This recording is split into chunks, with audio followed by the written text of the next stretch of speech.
ವಿರಾಟ್ ಹಿಂದೂ ಸಮ್ಮೇಳನ ಈಗ ನಮ್ಮ ವಕೀಲರು ಹೇಳ್ದಂಗೆ ಇದ್ರೊಳಗೆ ಯಾವುದೇ ಜಾತಿ ಮತ ಪಂಥ ಭೇದ ಇಲ್ಲದೆ ಪಕ್ಷ ರಾಜಕೀಯ ಎಲ್ಲ ಪಕ್ಷದವರು ಭಾಗವಹಿಸ್ಬೋದು, ಹಿಂದೂಗಳು ಎಲ್ಲರೂ ಇದ್ರೊಳಗೆ ಭಾಗವಹಿಸ್ಬೋದು. ಇದು ಒಂದು ಹಿಂದೂಗಳಲ್ಲಿದ್ದಂಥ ನಮ್ಮ ಬೇರೆ ಬೇರೆ ನಮ್ಮ ಮನೆಯೊಳಗೆ ಯಾವುದೋ ಪೂಜೆ ಮಾಡಲಿ, ನಮ್ಮ ಜಾತಿ ಯಾವುದೋ ಇರಲಿ, ನಾವು ಹೊರಗಡೆ ಬಂದಾಗ ಎಲ್ಲರೂ ಹಿಂದೂಗಳು, ಎಲ್ಲರೂ ಭಾರತೀಯರು. ಭಾರತ್ ಮಾತಾ ಕಿ ಜಯ ಅಂತ ಸಂಕೋಚ ಇಲ್ದನು ಒಂದೇ ಮಾತ್ರ ನಾವು ಹೇಳಬೇಕು. ಇದು ಮುಖ್ಯದ. ಇವತ್ತು ನಮ್ಮಲ್ಲಿನ ಯುನಿಟಿ ಇದೇ ನಮ್ಮ ಎಲ್ಲ ಸಮಸ್ಯೆಗಳಿಗೂ ಉತ್ತರ ದೊರಕಿಸ್ಲಿಕ್ಕೆ ಸಾಧ್ಯ ಆಗ್ತದೆ. ಆ ದೃಷ್ಟಿಯಿಂದ ಎಲ್ಲ ಕಡೆನೂ ಈ ರೀತಿ ಸಮ್ಮೇಳನಗಳನ್ನು ಮಾಡ್ತಾ ಇದ್ದೀವಿ. ಇದು ಅಥಣಿ ತಾಲೂಕಿನಲ್ಲಿ ಒಂದು 8 ಕಡೆ ಈ ರೀತಿ ಸಮ್ಮೇಳನ ಮಾಡ್ತಾ ಇದೆ. ಈಗಾಗಲೇ ನಿಮ್ಮ ಗಮನಕ್ಕೆ ಬಂದಿರಬೇಕು, 12 ತಾರೀಕಿಗೆ ಕೊಕೊಟ್ನೂರದಲ್ಲಿ ಒಂದು ಸಮ್ಮೇಳನ ಆಯಿತು. ಆ ಸಮ್ಮೇಳನಕ್ಕೆ ಅರುಣ್ ಕುಮಾರ್ ಅಂತ ನಮ್ಮ ಸಂಘದ ಪ್ರಮುಖರು ಬಂದಿದ್ದರು, ಅವರು ಮಾತಾಡಿದರು, ಸ್ವಾಮಿಗಳು ಇದ್ದರು. ಅದೇ ರೀತಿ 25 ತಾರೀಕಿಗೆ ತೆಲಸಂಗದಲ್ಲಿ ಒಂದು ಹಿಂದೂ ಸಮ್ಮೇಳನ ಆಗಿದೆ. ಇದು ನಮ್ಮದು 2 ತಾರೀಕಿಗೆ ಅಥಣಿಗಿದೆ, 8 ತಾರೀಕಿಗೆ ಉಗಾರಕ್ಕಿದೆ, 5 ತಾರೀಕಿಗೆ ದರೂರಕ್ಕಿದೆ. ಈಗೊಂದು 8 ಕಡೆ ಇಲ್ಲಿ ಅಥಣಿ ತಾಲೂಕಿನಲ್ಲಿ ಈ ರೀತಿ ಸಮ್ಮೇಳನ ಮಾಡ್ತಾ ಇದ್ದೀವಿ.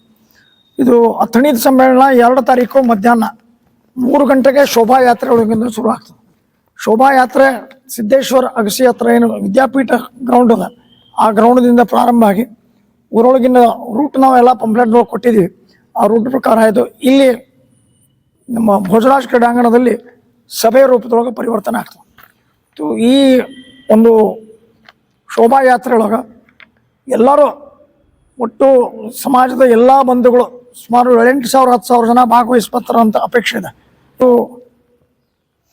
ಭಾರತ್ ಮಾತಾ ಕಿ ಜಯ, ಹಿಂದೂ ಧರ್ಮಕ್ಕೆ ಜಯವಾಗಲಿ ಈ ಘೋಷಣೆ ಬಿಟ್ಟು ಮತ್ತೆ ಯಾವ ಘೋಷಣೆ ಇರೋದಿಲ್ಲ. ಹರ ಹರ ಮಹಾದೇವ್ ಪಾಸಿಟಿವ್ ಘೋಷಣೆಗಳು ಮಾತ್ರ ಇರ್ತವೆ. ಈ ಘೋಷಣೆಗಳು ಈ ಎಲ್ಲ ಇದ್ರೊಳಗಿನ ಆಯ್ದು ಬಂದು ಇಲ್ಲಿ ಸಭೆ ರೂಪದೊಳಗೆ ರೂಪಾಂತರ ಆಗ್ತದೆ. ನಮ್ಮಲ್ಲಿನ ಸಭೆಗೆ ಮಾತಾಡಲಿಕ್ಕೆ ವಿಶ್ವ ಹಿಂದೂ ಪರಿಷತ್ತಿನ ಅಖಿಲ ಭಾರತೀಯ ಸಂಘಟನಾ ಮಂತ್ರಿ ಗೋಪಾಲರಂತ, ಹಿಂದೆ ಅವರು RSS ಇಲ್ಲಿ ಪ್ರಾಂತ ಪ್ರಚಾರಕರಾಗಿದ್ದರು. ಮತ್ತು ನಿಮಗೆಲ್ಲ ಗೊತ್ತಿರುವಂಗೆ ಅಯೋಧ್ಯೆ ಒಳಗಿನ ರಾಮ ಮಂದಿರ ನಿರ್ಮಾಣದ್ದೇನು ಕೆಲಸ ನಡೆದದ ಈಗ 4 ವರ್ಷದಿಂದ, ಅದರದ್ದು ಉಸ್ತುವಾರಿ ಅವ್ರ ಕಡೆ ಇದೆ, ಅವರು ಮಾತಾಡ್ತಾರೆ. ಅವ್ರ ಜೊತೆಗೆ ನಮ್ಮ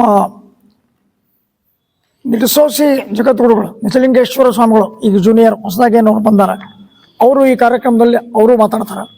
ಅಥಣಿಯ ಶೆಟ್ರ ಮಠದ ಸ್ವಾಮಿಗಳು ಅವ್ರದ್ದು ಸಾನ್ನಿಧ್ಯ ಇರ್ತದೆ. ಈ ರೀತಿ ಒಂದು ಕಾರ್ಯಕ್ರಮದ ಆಯೋಜನೆ ಇದೆ. ಮತ್ತು ಈ ಕಾರ್ಯಕ್ರಮದೊಳಗೆ ಪುರುಷರ ಜೊತೆಗೆ ಅಷ್ಟೇ ಸಂಖ್ಯೆಯೊಳಗೂ ಮಹಿಳೆಯರು ಪಾಲ್ಗೊಳ್ಬೇಕು ಅಂತ ನಮ್ದೆಲ್ಲರದ್ದು ಪ್ರಯತ್ನ ಇದೆ, ಅಪೇಕ್ಷೆ ಇದೆ.